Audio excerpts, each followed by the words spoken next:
मुख्यमंत्री मैया सम्मान योजना के अंतर्गत सभी महिलाओं को जिनका उम्र 21 साल से लेकर 50 साल के अंदर है, उन सभी महिलाओं को 1000 रुपया प्रति माह सरकार द्वारा दिया जा रहा है। आज की वीडियो में हम बात करेंगे कैसे उस फॉर्म को आप भर सकते हैं। मैं स्टेप बाय स्टेप प्रोसेस बताऊंगा, बिल्कुल आपको ध्यान से सुनना है ताकि आपका फॉर्म रिजेक्ट ना किया जाए। और इस फॉर्म को भरने के लिए आपको कौन कौन से डॉक्यूमेंट ज़रूरी है और कौन कौन से डॉक्यूमेंट का प्रतिलिपि यानी जीरोक्स आपको लगाना ज़रूरी है, इस वीडियो में मैं बताऊंगा। सबसे पहले आपको मेरे डिस्क्रिप्शन में जाके इस PDF लिंक को डाउनलोड कर लेना है।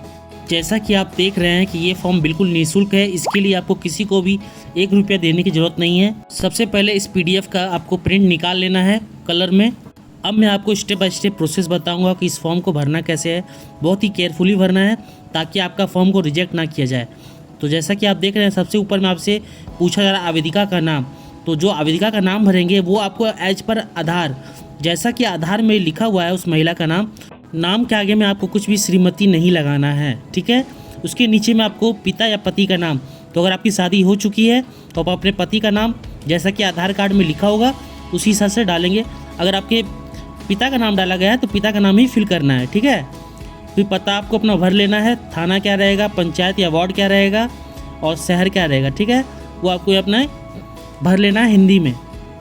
उसके नीचे में आपसे जिला पूछा जा रहा है तो जिला आप हिंदी में यहाँ फिल कर लोगे। अब आपको नीचे आना है। अब आपको नीचे में 4th नंबर पॉइंट में कहा जा रहा है कि मतदाता पहचान संख्या यानी आपका वोटर ID कार्ड का नंबर आपको ऊपर में अंकित करना है, यानी आपको यहाँ लिखना है, ठीक है। उसके नंबर 5वें नंबर पे पूछा जा रहा है आधार संख्या, तो जो भी आपका आधार संख्या है वो आपको 5वें नंबर पे डालोगे। उसके नीचे 6 नंबर पे खाता संख्या यानी आपका खाता संख्या यानी बैंक अकाउंट नंबर क्या है वो आपको यहाँ फिल करना है।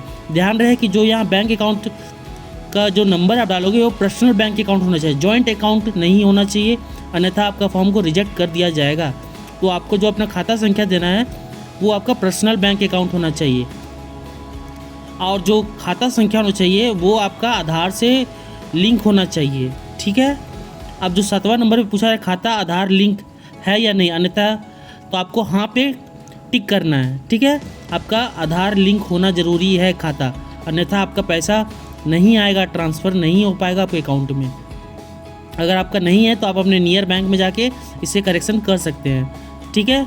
अब 8वें नंबर पॉइंट में पूछा जा रहा है बैंक का नाम यानी खाता सहित, तो जो भी आपका जैसे स्टेट बैंक ऑफ इंडिया है तो State Bank of India fill करेंगे, लिखेंगे और उसके बगल में जो भी ब्रांच है बगल में ब्रांच का नाम लिख देंगे। उसके साथ में 9 नंबर पॉइंट में कहा जा रहा है IFSC कोड, तो हर बैंक का एक IFSC कोड होता है, उस कोड को यहाँ 9 नंबर पे लिख लेंगे, ठीक है। अब आपसे 10वां नंबर पे पूछा जा रहा है राशन कार्ड संख्या, ये बहुत ही महत्वपूर्ण इंपॉर्टेंट है, तो अपना राशन कार्ड का संख्या यहाँ 10वां नंबर पे आपको यहाँ लिखना पड़ेगा। अगर आपके पास राशन कार्ड संख्या नहीं है तो आपको फॉर्म को रिजेक्ट करने के चांसेस ज़्यादा रहते हैं, अन्यथा अगर आपके पास है तो अपना राशन कार्ड संख्या लिख लेंगे, ठीक है। 11 नंबर पे पैन कार्ड अगर आपके उस महिला का बना हुआ है तो ठीक है, अन्यथा नहीं है तो कोई दिक्कत नहीं है, ये मैंडेटरी नहीं है। उसके बाद 12 नंबर पे पूछा जा रहा है कि आप इस वर्ग से आती है, सामान्य है, ST है, SC है, OBC है, यहाँ आपको टाइप करना है, यहाँ आपको लिखना है, ठीक है। अगर आप सामान्य वर्ग से भी आते हैं तो कोई दिक्कत नहीं है, आपको इस योजना का लाभ जरूर मिलेगा। 13 नंबर में पूछा जा रहा है आयु, तो उस महिला की आयु कितना है, ध्यान रहे कि 21 साल से ऊपर होनी चाहिए और 50 साल से नीचे होनी चाहिए।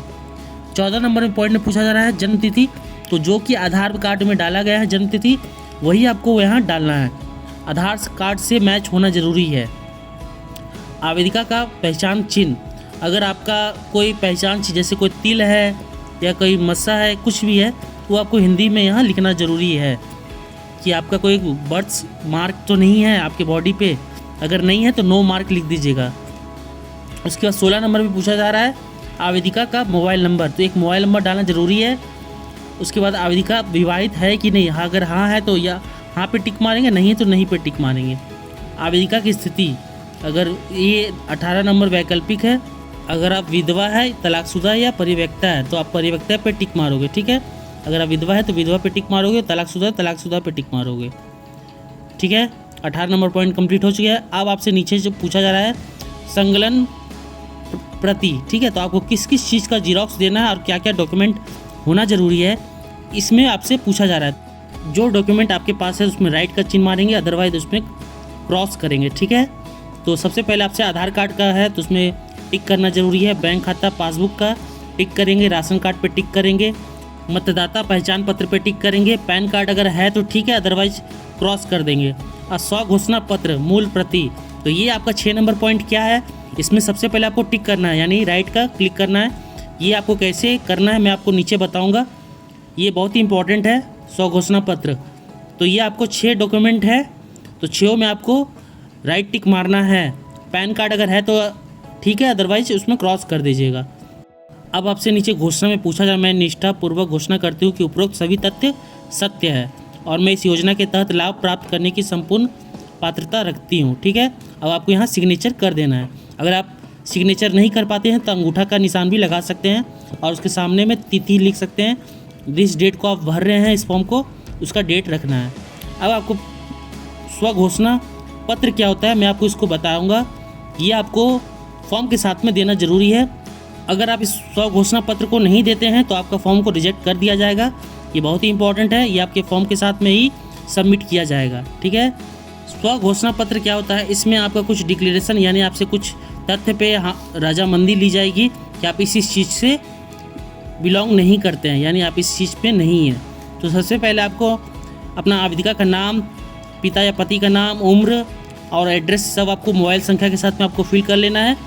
ठीक है, अब आपसे यहाँ पूछा जा रहा है कि आपका स्वघोषित करती हूँ कि मैं केंद्र या राज्य में कोई भी एम्प्लॉय नहीं हूँ, दूसरा मेरे परिवार कोई भी सदस्य आयकर करदाता नहीं है, मैं ईपीएफ में खाताधारी नहीं हूँ। ये सब सारे पॉइंट है। अगर आपको पढ़ना है, पढ़ने का मन कर रहा है तो पढ़ सकते हैं, अदरवाइज इसको छोड़ सकते हैं। ठीक है, अब आपको नीचे आना है थोड़ा सा और यहाँ आपको आवेदिका का हस्ताक्षर, तो आपको यहाँ आवेदिका का हस्ताक्षर या अंगूठा का निशान आपको यहाँ डालना ज़रूरी है। यही एक घोषणा पत्र है जो आप अपने फॉर्म जब सबमिट करोगे, जमा करोगे, इसके साथ में ये फॉर्म भी देना ज़रूरी है।